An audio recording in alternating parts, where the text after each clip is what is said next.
off. Awesome. All right, I'm Paige, I'm an alcoholic, and welcome everyone. And where we're going to be kicking off is on page 18. So page 18, it's the second page, and there is a solution. And last week, what we were talking about is emphasizing there is a solution. We have one solution. It is a spiritual awakening that happens as the result of the 12 steps. But I always want to emphasize there is. We have a solution. We have one. There is one. And what we were talking about last week on the page 17 is we were talking about this Titanic metaphor.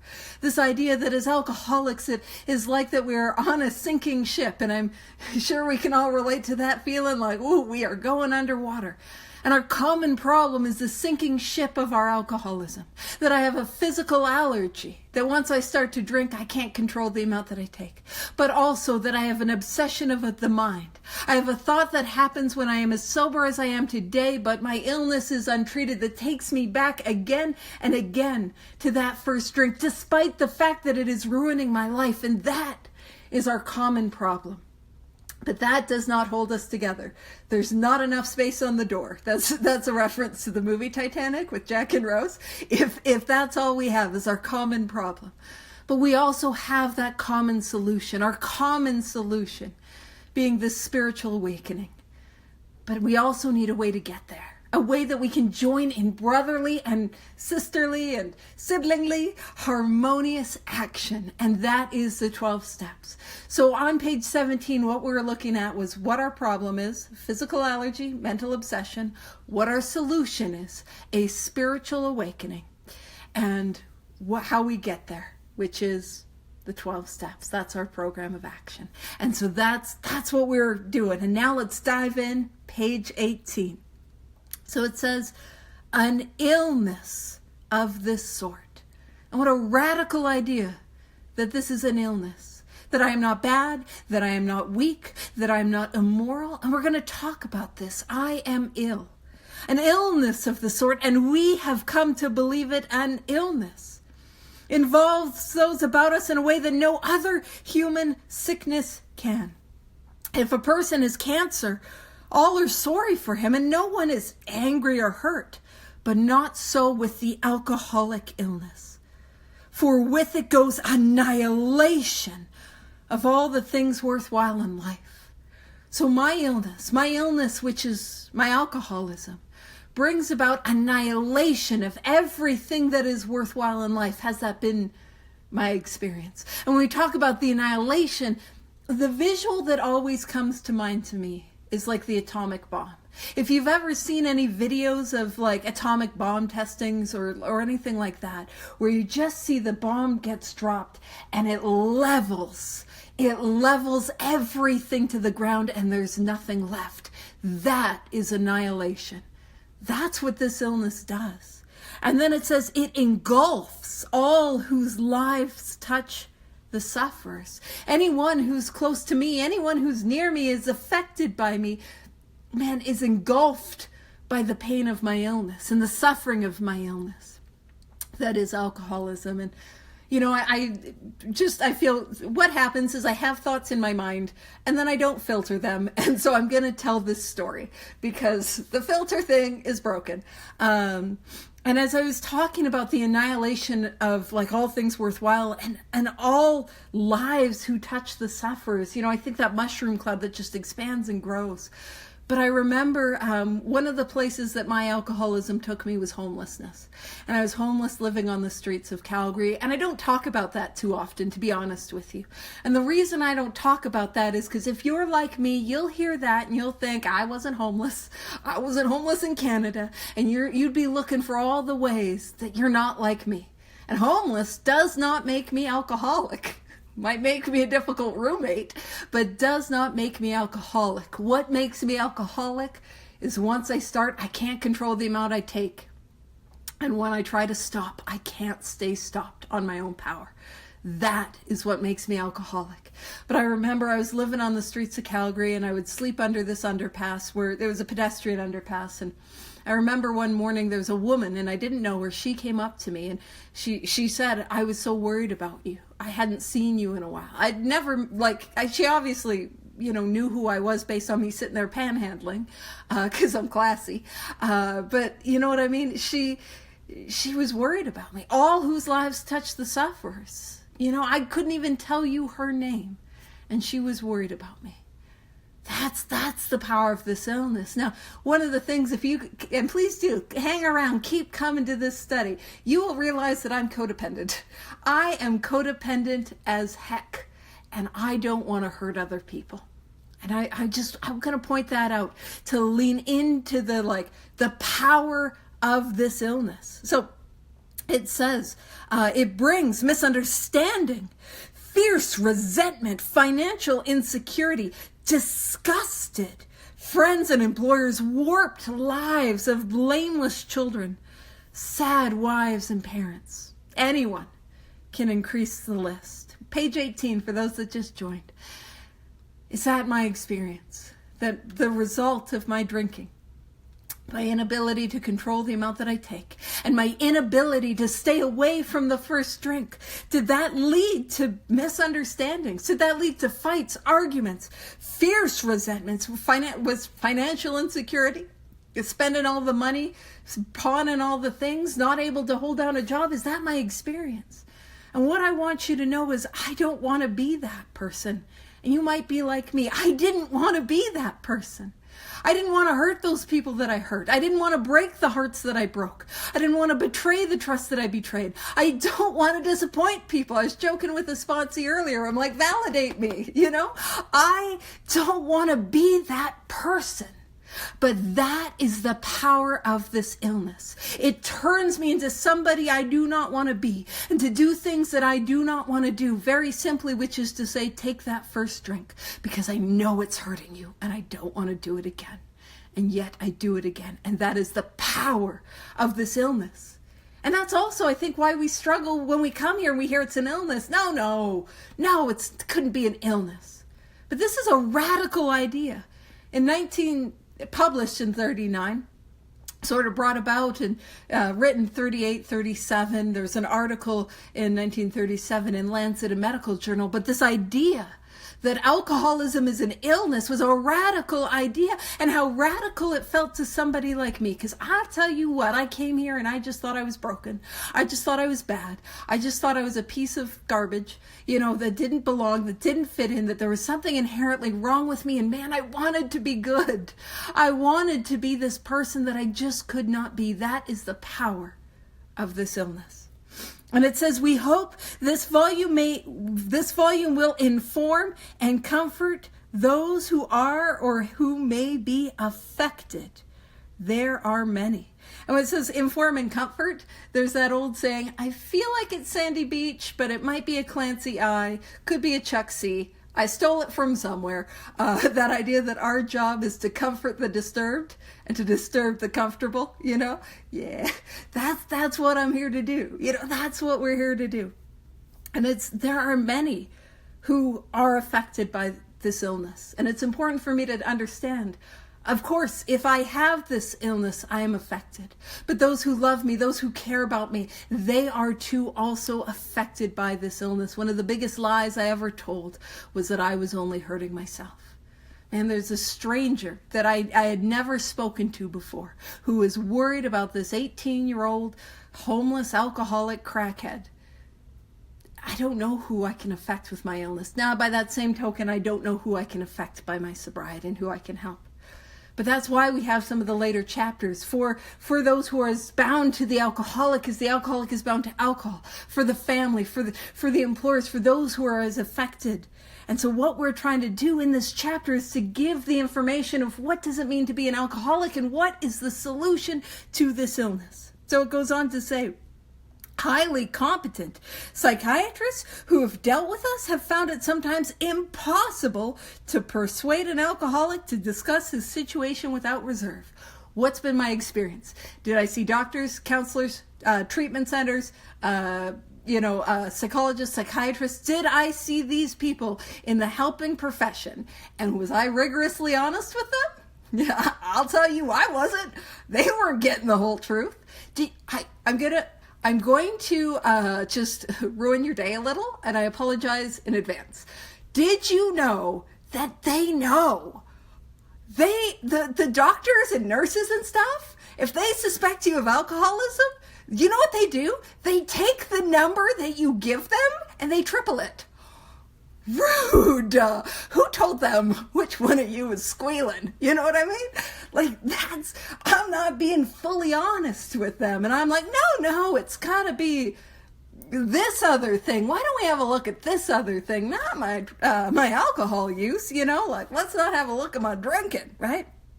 And it says, strangely enough, wives, parents, and intimate friends usually find us even more unapproachable than do the psychiatrist and the doctor. So the people that are closest to me are the ones that I have the biggest walls around. Do you know what I mean? It's like, my mom can't tell me nothing about my drinking, my family can't tell me nothing because I don't want to hear it, you don't know, and I am trying to keep it a secret from them. Did you know that hurts them? I didn't. It hurts them because they can see that something's wrong. They can see that, they can see I'm dying. And I can't be honest with them. But this is an idea, page 18, that we're going to see when we go to page 90, 91. We're not going to bounce around today. But page 9, well, we might, but not here. Page 90, 91, when it talks about working with others. And working with others, it's like, hey, an alcoholic, not always the most open to hearing things from their family. And then when we get to the chapter 2 wives, that same idea is carried through, where it's like, hey, alcoholics don't hear it from those closest to them. For whatever reason, we got our defenses, we got our hackles, we got our walls, we got our masks. I can't hear it. But I almost buried the lead. I almost said the thing. I almost spoiled it. I will read it, and it will say the thing that I was going to say. All right. So it says, but the ex-problem drinker who has found this solution is a spiritual awakening as the result of the 12 steps. This solution, who is properly armed with facts about himself. To be properly armed with facts about myself is to be able to share with you from my own experience what the allergy looks like, what the obsession looks like. And even though, I'll say it's not diagnostic of alcoholism, so I cannot diagnose an alcoholic based off this, I'll tell you it's helpful to share my experience with the spiritual malady. That is helpful. So I can share that's what it means to be properly armed. And properly armed with facts also about the solution and the program of action. So armed with facts about himself can generally win the entire confidence of another alcoholic in a few hours. It doesn't take long. And it says until such an understanding is reached, little or nothing can be accomplished. And so what that means is doctors, I can't hear them. Psychiatrists, I can't hear them. My family, absolutely not. I'm not open.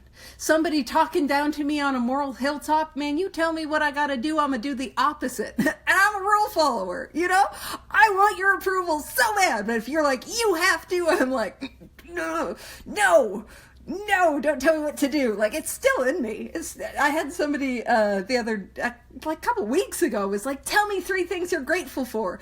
And I was like, I felt that. Don't tell me what to do. I did eventually do it, spiritual growth. But I was like, the resistance, Don't tell me what to do. But who am I open to? I'm open to you. I'm open to people who have done what I have done, who have been where I have been, who have experienced what I've experienced, and who have found this way out. Those who have a message of depth and weight, that is who I am open to. And you see, where there is a solution, and what are we talking about? We're talking about sponsorship. Who I need to be to work with others. Like, my responsibility. My responsibility is now going to be, as soon as I am able to carry this message to others. And man, I can hear it. I can hear it from people who have this message of depth and weight. And what we're getting into in the bottom of page 18, the very bottom paragraph, is what people in parts of Canada, not the parts of Canada where I'm from, but a different part of Canada, it's a big old country, they call it the sponsorship contract.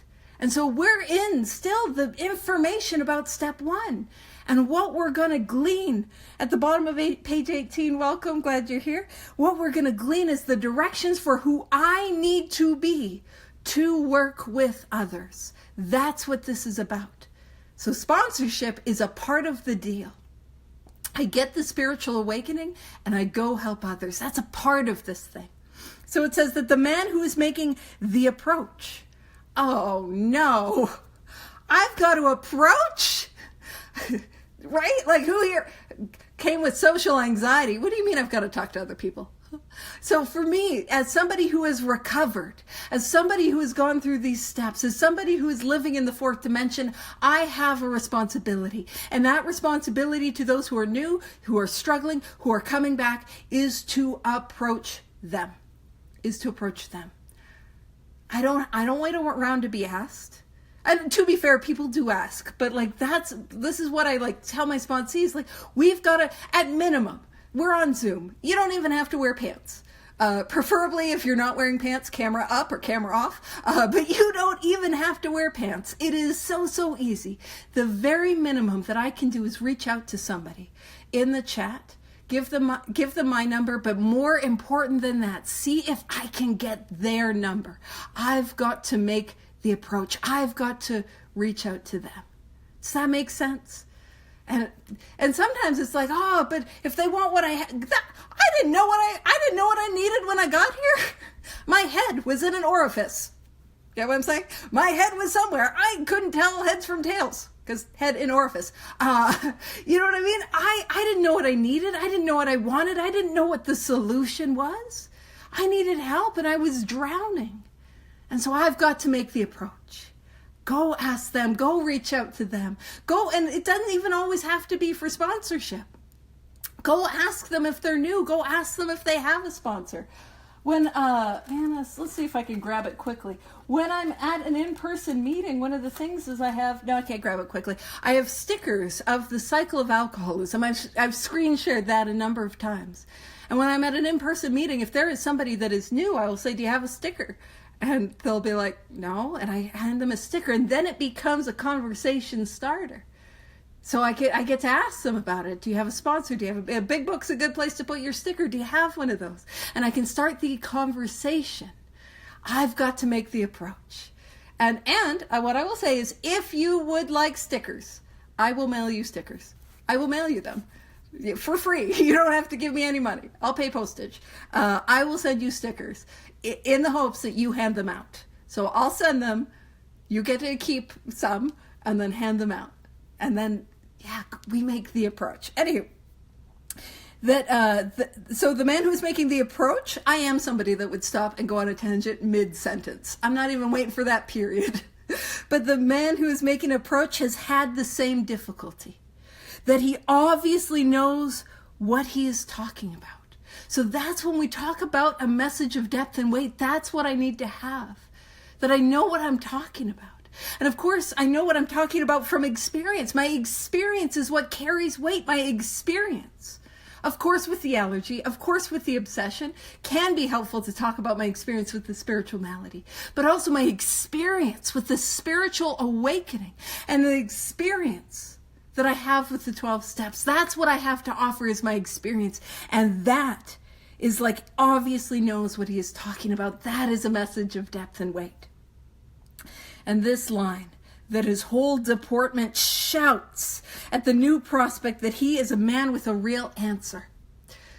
I can get enthusiastic and I can get loud, but I promise my job is not to yell at you. No yelling. But I'm not the one that's not meant to do the shouting, even if I get a little enthusiastic. What does the shouting my deportment? My deportment is the light that is on in my eyes. Or the light that, I'm more comfortable talking about you than me, but the light that is on in our eyes. The hope that fills our spirit. You know, that way in which I carry myself, the way in which I live my life. My deportment needs to shout that I am somebody who has a real answer, and I have that responsibility. I have that responsibility to those who are new, to those that are relapsing, to those that are coming back, or to those that have been around this thing a while. And they've gotten dry, and it's gotten old, and they're in pain, and they're in suffering. I have a responsibility to them. And that responsibility is to work these 12 steps with such vigor, with such velocity, and with such intensity that who I am is profoundly different in a positive way. I promise you. I'm meant to shine God, not my light. I'm meant to shine God's light so bright that you cannot deny that there has been a change that has happened to me. I'm not there to tell you what to do. I'm there to be a demonstration of this power working through me. A God, a light, a power that is not myself, that is not me, a power working through me. That is what I am called to do. And to work these 12 steps in such a way that change is undeniable. That's what I'm called to. Not just don't drink. Not just I'm sober. No, to be a living demonstration of this power to those who are stuck in the darkness, that do not know that there is a way out. That's what I'm called to. That's what my book tells me to do. You know, deportment shouts. My deportment shouts. You know, there's, maybe you guys have had this experience. I know. Probably not. But you know how there can be some cranky people in Alcoholics Anonymous? I know. Where do you find them? You know, they're a little curmudgeonly, you don't want to have a cigarette next to them because you're afraid, like, if you do, it'll go up like kindling, like, ooh, only you can prevent forest fires, you know? Ooh, I know, we've never met anyone like that. You know when somebody like that tells you what to do? Girl, I don't want what you have. You know what I mean? Like, and especially if they're like telling me to take a spiritual action, because let's be honest, the spiritual actions are not appealing to me before I've taken them. At no point in my natural existence was I like, oh boy, inventory, sounds like fun. A 5th step? I can't wait to do that. A quiet hour, 6 and 7, delightful. Amends, even to my ex. Prayer, meditation, the word God, I've got no issues with any of those.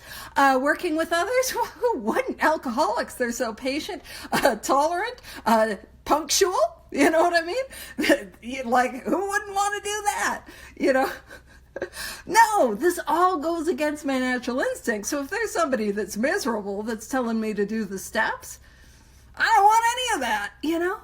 So I need to be called to be a demonstration of the power of these steps. So, deportment shouts at the new prospect that he is a man with a real answer, that he has no attitude of holier than thou.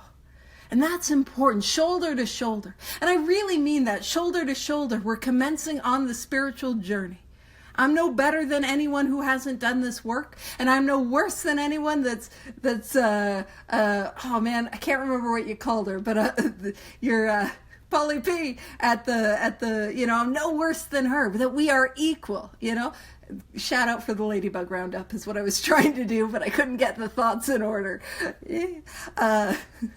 Right, like those who are further on the path, I'm no worse than them. Those that are newer along the path, I'm no better than them. Or even those that aren't on the path. We are all equal, and that is the attitude which is helpful. That there are no fees to pay. Thank goodness, because when I work with my sponsees, I work hard. I'll tell you, because we're talking about sponsorship, I'll tell you how I like to work with my sponsees. This is not always possible. But how I like to work with my sponsees is I like to sit down with them for an hour or 2 if they'll sit that long, every single day, to go through the book line by line, to have a line by line experience. When there's an action, we take an action. I sit with them as they write inventory. I sit with them, you know, obviously for the 5th step. I sit with them as we make the amends, and I help them make it together. That is my preferred way of sponsoring, to go hard, to go rigorously at this thing. Because I found it effective, to be honest. I'm not saying it's the right way. I'm not saying it's the only way. And there's sometimes I don't have people that will stay sober long enough to make the week that it's going to take to get through step 1, 2, 3. And that's reality. So we got to move faster than that. That is how I like to sponsor. That is not always possible. That is not always feasible. And that is not the right way to sponsor. That is not the best way to sponsor. It's just how this silly little drunk likes to do it because I found it effective. But could you imagine if I told you that's how I wanted to meet you to go through the steps and I was charging money? You'd be like, whoa, I see what you're doing here. I see what, right? Like, if I'm charging money, oh, so there's no fees, no dues, and what a beautiful thing that in 2024, the fact that I wouldn't pay a sponsor, the fact that any contributions that I make are completely voluntary in terms of the seventh tradition, what a beautiful thing, and what a foregone conclusion. At no point are we like, oh, it's obvious it's free. There was a time where that was not obvious. Do you know what I'm saying? What a beautiful principle. I'm also very cheap, and I don't like to pay for things. So that works well for this silly little drunk. That there are no fees to pay, no axes to grind. So you don't gotta join on me on this argument. Whatever argument that I have, you don't have to agree with me about everything. You know what I'm saying? No people to please. Oh, thank goodness. Oh, thank goodness. No lectures to be endured, and we mean that. But I will say, if you're coming to this study, you might have to endure a tangent or two. That might have to be endured. And it says, these are the conditions we have found most effective. And I look at my sponsorship through that lens. What do I want to be is effective? I can't carry the message to everyone. Not everyone's going to hear it. Not everyone's open. People are open when they're open. But if I'm not being effective in sponsorship, and there's times I've had many years where I was not as effective in sponsorship as I could be. And I want to emphasize, I'm not doing it right. I'm just doing it. It's grown. It's changed based on what was working and what wasn't working. So it's if you're like, man, I don't feel like I'm being effective. Here's what not to do. Be mean to you. Shame yourself. Anything like that. It's let's try something different. Because this book, what we're talking about, is effective, helpful, not fix, manage, save, cure, So, and it says, after such an approach, many take up their beds and walk again. And that is a reference to the Bible. It is a religious reference. I believe in the 1930s, some of those references would have also been more commonly used in modern language. Do you know what I mean? People would use that as an idiom or an expression that people would reference. But I want to talk about what the original reference to that, and keep in mind, I am not an expert. I haven't studied. It's just a little bit of information that might not be fully correct in my brain.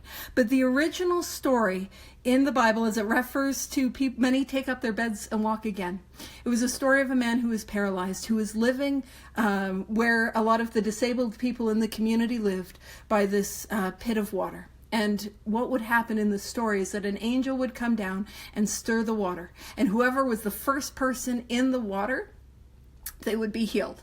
I don't know why you couldn't go for 2 or more stirs, but the first person who would make their way in would get healed. And then there was this paralyzed man. He's paralyzed. He could not possibly make his way into the water first. And what happens in the story, in the parable, is Jesus comes and he heals this man. And for our purposes, we don't have to believe in religion. We don't, if you're hearing about that, it makes you go it would me too. I just want to glean the meaning of the story. And the meaning of the story is those who are least likely to be healed. He couldn't make his way into the water. He was fully paralyzed. Those who are the least likely to be healed get healed. That's the message for us. That I don't think I can be healed. I think I'm broken beyond comprehension. I can't get sober. I want to get sober, but I can't get sober. We get well. That's the message for us from that little idiom or expression. So, none of us makes a sole vocation of this work. Now, for our purposes, we'll use vocation as paid employment. And it says, nor do we think its effectiveness would be increased if we did. I promise you, I would not be more effective if I was paid to do it. In fact, here's my experience. If I was paid to do this, it'd be great for a while, and then I'd be like, Vivian's getting a little short on the strip. I mean, I think I'm worth more than that. You know what I mean? I would be catching resentments. I'd be like, am I getting overtime? I would get into that place with it. I'm not more effective if I'm a paid professional. And it says, we feel that elimination of our drinking is but a beginning. I do have to start with sobriety because I got to start there. But here's a radical idea. Sobriety is not a solution to my alcoholism. Sobriety is not a solution to my alcoholism. When I got here, it's like, what? Because all I thought I needed to do was get sober. All I thought I needed to do was stay sober. But part of my illness is the physical allergy, and the physical allergy can be solved by not taking a drink. But what's the second part of my illness? The obsession of the mind that compels me back again and again and again to that first drink. And if all I am is sober and I have alcoholism, I will be drinking again. I will be compelled to take that first drink against my will. Sobriety has to be a beginning because I got to start there. But it's not a solution for alcoholism. So it says, a much more important, and I love this, demonstration. I am called to be a demonstration, not to tell you how great I'm doing, not to tell you, look at me, I'm this length sober, but to be a demonstration of our principles. And I take this view of the spiritual principles that's a little different than other people. And if my view is different than yours, you are right. I really want to emphasize if what I say, you're like, no, I see it differently. You see it right. I see it wrong. I really want to emphasize this. But for me, the spiritual principles or the principles are not these intangible ideas like hope or faith or courage or tolerance.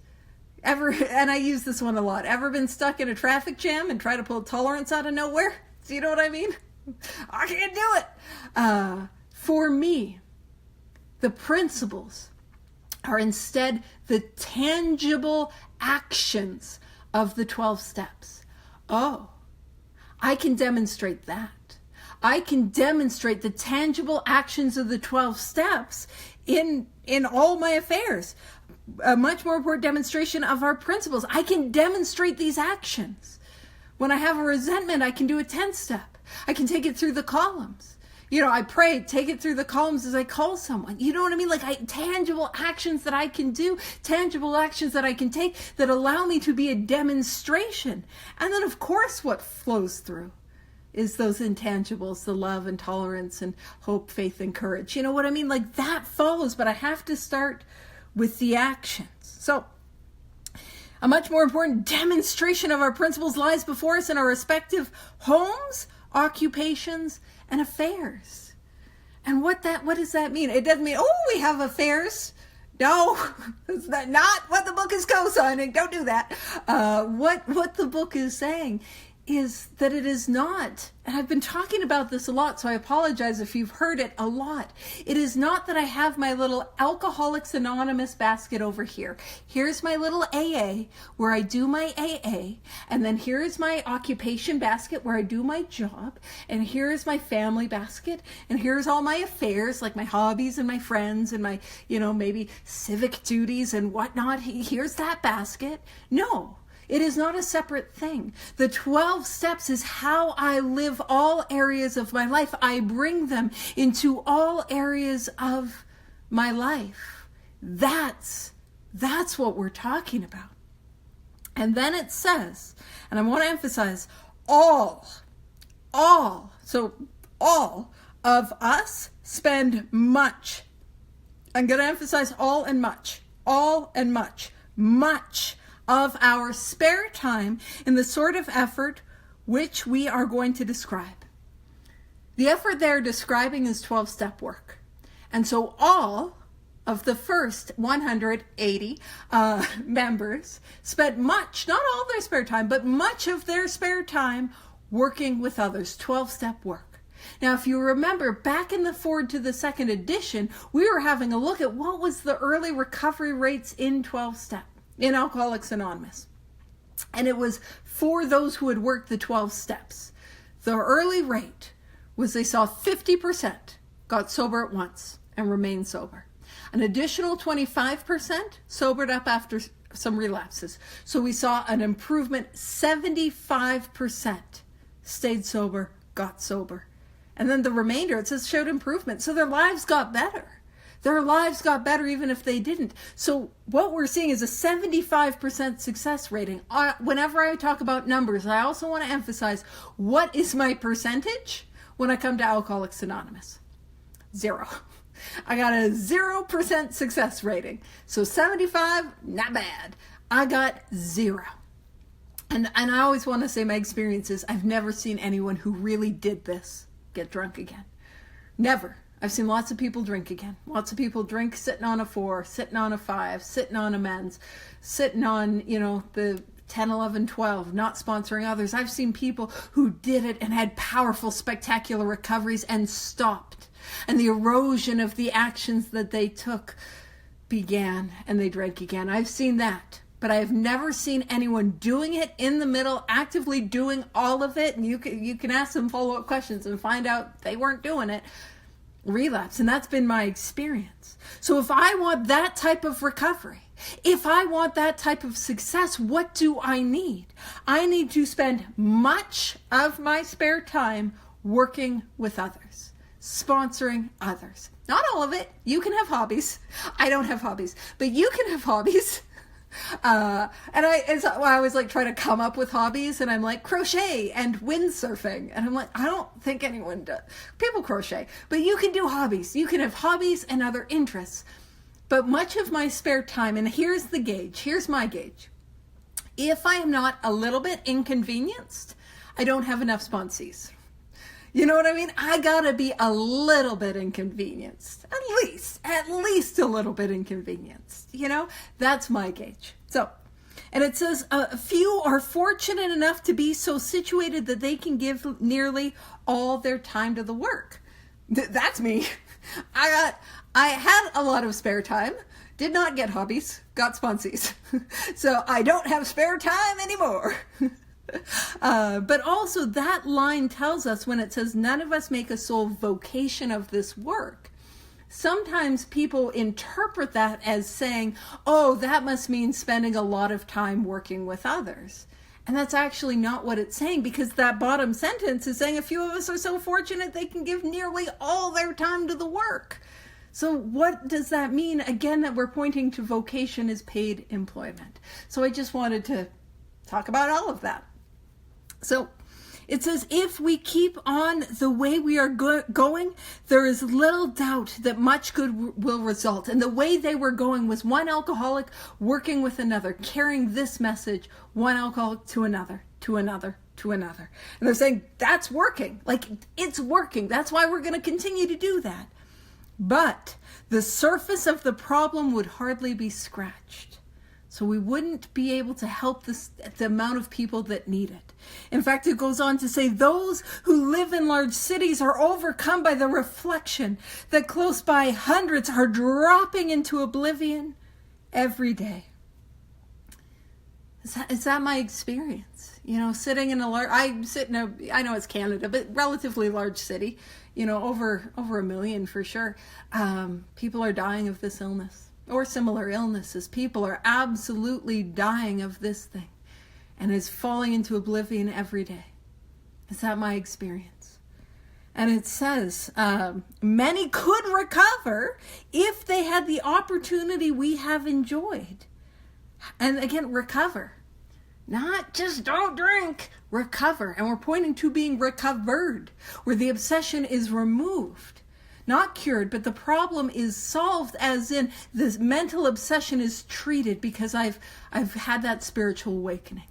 The mental obsession is gone. So, how then shall we present that which has been so freely given us? So how can we carry this message in a way that is more effective? And it says, we have concluded to publish an anonymous volume setting forth the problem as we see it. This book. What they're saying is, we wrote this book. And that's the purpose of this book, is to succinctly carry this message. I often talk about, if you were in kindergarten and you played the telephone game, where, I would say, I like pizza, and then I'd whisper that to Vivian, who would whisper it to Heather, who would whisper it to Diane, whisper it to Raj, whisper it to Donnie. It would go to Ben, and Ben would be like, it'd be something completely different. I didn't think of a start and end point for it, but it'd be something about purple elephants. You know what I mean? It gets totally lost and twisted. So we are trying to give this, the purpose of this book is to give us the precise directions on how to recover, so we don't play that telephone game. And so they wrote, and actually some of the history is a lot of those early co-founders were broke and struggling, but they saw that something was working. And what did they want to do? They wanted to carry the message, and they were kind of hoping that they could get some money. And they had these ideas. They did have these ideas. The first idea was they were going to build a hospital. And that wasn't like this wild idea. They were looking at property in Akron to purchase for the hospital, like a building, like a house to buy. And they didn't get enough money for that, thank God. And then they were going to have paid professional 12-steppers, you know. And they couldn't get enough money to really do that. Thank God. And they were able to scrounge and scrape and sell shares to form enough money to write this book. And they didn't let go of those old ideas. They were like, oh, if we'll sell the book and we'll make so much money that we'll be able to do those things. And we'll have like an AA hospital, and we'll have professional 12-steppers, and God knows better than us.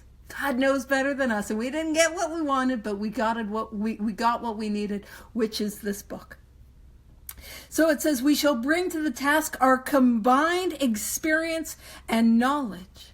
Now, what is the metaphor, or what is the message to glean? So the message that we're going to glean from that is the idea, if I am disagreeing with anything in this book, I'm not disagreeing with one person, I'm disagreeing with the first 180 members.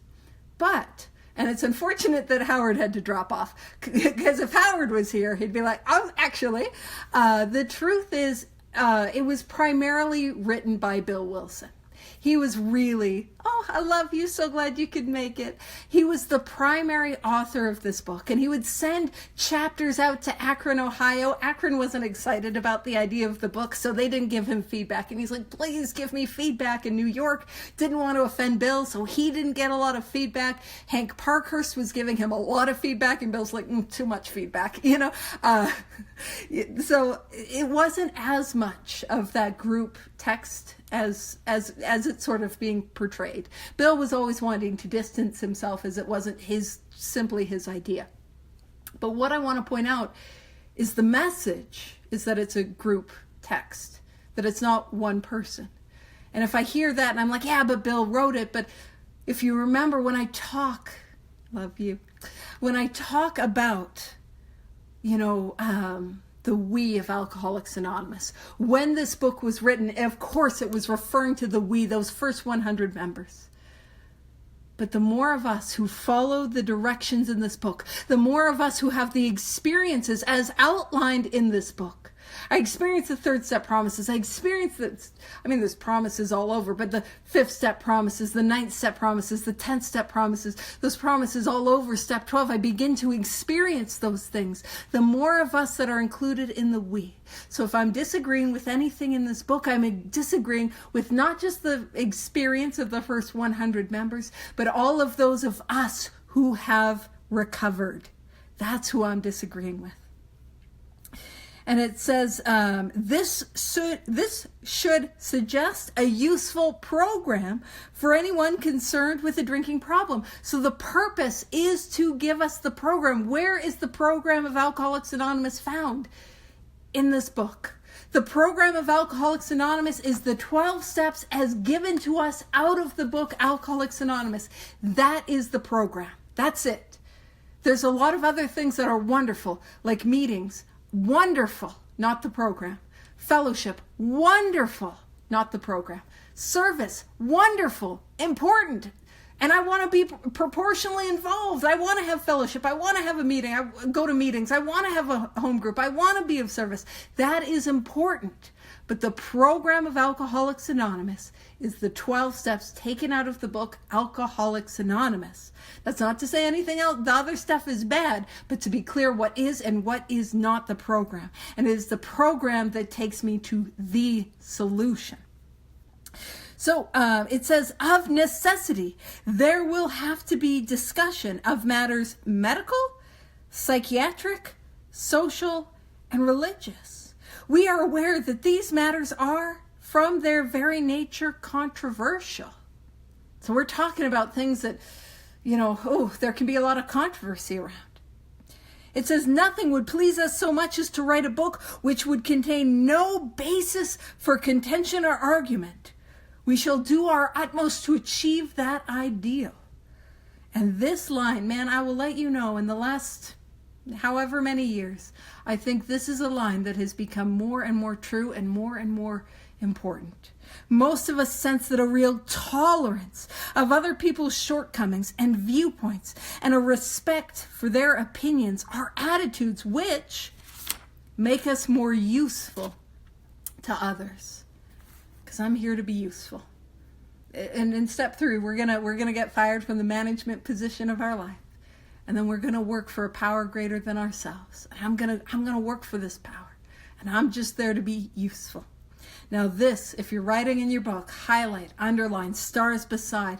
This is vitally important. Our very lives as ex-problem drinkers depend upon our constant thought of others and how we might help meet their needs. My very life depends upon my constant thought of others, which is rude because I'm busy having my own constant thoughts of me, but my constant thought of others and how I might help meet their needs. This is a program. Sometimes it's like, oh, it's a self-help program. It's not a self-help program. It's really like it's a God helping me program and then me helping others program. This is a program of selfless service. This is a program where I've got to get out of self and help others. And it's one of those things, as we go through the chapter, there is a solution. It should be no surprise at the end that I've got to work with others, that is a responsibility I have for others, and I always want to emphasize that. If you're new today, or if you've been around a while and you've not sponsored and you're afraid to, 2 things. 1, alcoholism is a fatal illness, which is to say you're not going to make it any worse. And the other thing is to say that our job is to help you. I feel my responsibility to my sponsees is not just to take them through the steps, but to take them through the steps in such a way where they are able to take others through the 12 steps. My job is to sponsor them into sponsorship, which is why I prefer, when possible, a line-by-line experience. So if you're coming to this study here today, well, you are because you're here, thank you. The purpose is that you can have this line-by-line experience so that you have more of that depth and weight and that experience to offer to those who do not know that there is a way out, whether they not be in the rooms yet, whether they be in the rooms, or whether they are drowning completely sober. That's our responsibility. Or mine. Doesn't have to be yours. So it says, you may have already asked yourself why it is that all of us became so very ill from drinking. When we talk about that, what we're talking about is the physical allergy. Why all of us had the inability to control the amount once we started. And like why we weren't able to control it every single time. Because as soon as I talk about the physical allergy, if you're like me, you're like, hey, there was this one time I drank like a lady. And my pants were dry and everything. I had my shoes. It was great. I didn't go home with them, But the truth is, whenever I took a drink, more often than not, it took me. Almost every time it took me. But I couldn't tell you when it would and when it wouldn't. And so that's what we're talking about, why all of us experience some form of physical allergy that once we started, we couldn't control it every single time. And it says, doubtless you are curious to discover how and why, in the face of expert opinion to the contrary, we have recovered. There is that word again, recovered. That is what I'm after. Again, recovered does not mean cured. It does not mean I can never safely drink again. And it also does not mean that I can never safely not be fully engaged in the 12 steps as a way of life ever again. What it means is I take the actions, and as the result of the actions, the mental obsession is removed. That's what it means. The mental obsession is removed. And it says from a hopeless, and I want to emphasize hopeless condition of mind and body. And when it says hopeless condition of mind, that is the mental obsession. The mental obsession is the thought that I have when I am sober that takes me back to the first drink. That is the mental obsession. And that's what makes it hopeless. And body is the physical allergy, that lack of control once I start. That thing once I start, I need more. And the more that I drink, the more that I need to drink. That's what we're talking about. And so it says, if you are an alcoholic who wants to get over it, I hope so. You know, if we're here, and heck, if you're here and you don't want to get over it, that doesn't mind. I don't mind. I'm just glad you're here, you know. But if you are an alcoholic who wants to get over it, you may be already asking, what do I have to do? I want to emphasize do. This is a program of action. I need to take action. I cannot stay sober on belief. I cannot stay sober on ideas. I cannot stay sober on fear. I cannot stay sober on knowledge.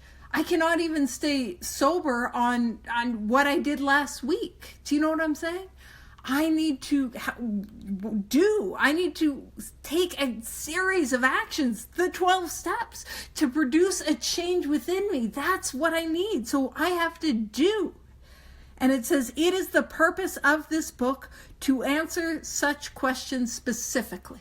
So the purpose of this book, the whole point of this book, is to specifically tell a hopeless drunk like me, and maybe like you, if you're hanging out on a Wednesday, probably, a hopeless drunk, what do I have to do to get well? That is the purpose of this book, and that's why we go through the book, to glean the information about if I am hopeless, to glean the information about the directions, about the instructions. And it says, and I love this, we shall tell you what we have done. We were talking about how I can't listen to my family. I can't hear doctors. I can't hear psychiatrists. I can't hear counselors. But I can hear another alcoholic who's been there. Another drunk who's telling me, man, I drank the way you drank. I felt the way you felt. I did that thing. Man, I know what it's like to scrape myself off the bathroom floor filled with guilt and shame and remorse. I know what it's like to come to in a situation where I'm mortified at my behavior only to do it again. Man, I know that feeling. I can hear that. And so and I love that it's saying, we shall tell you what we have done.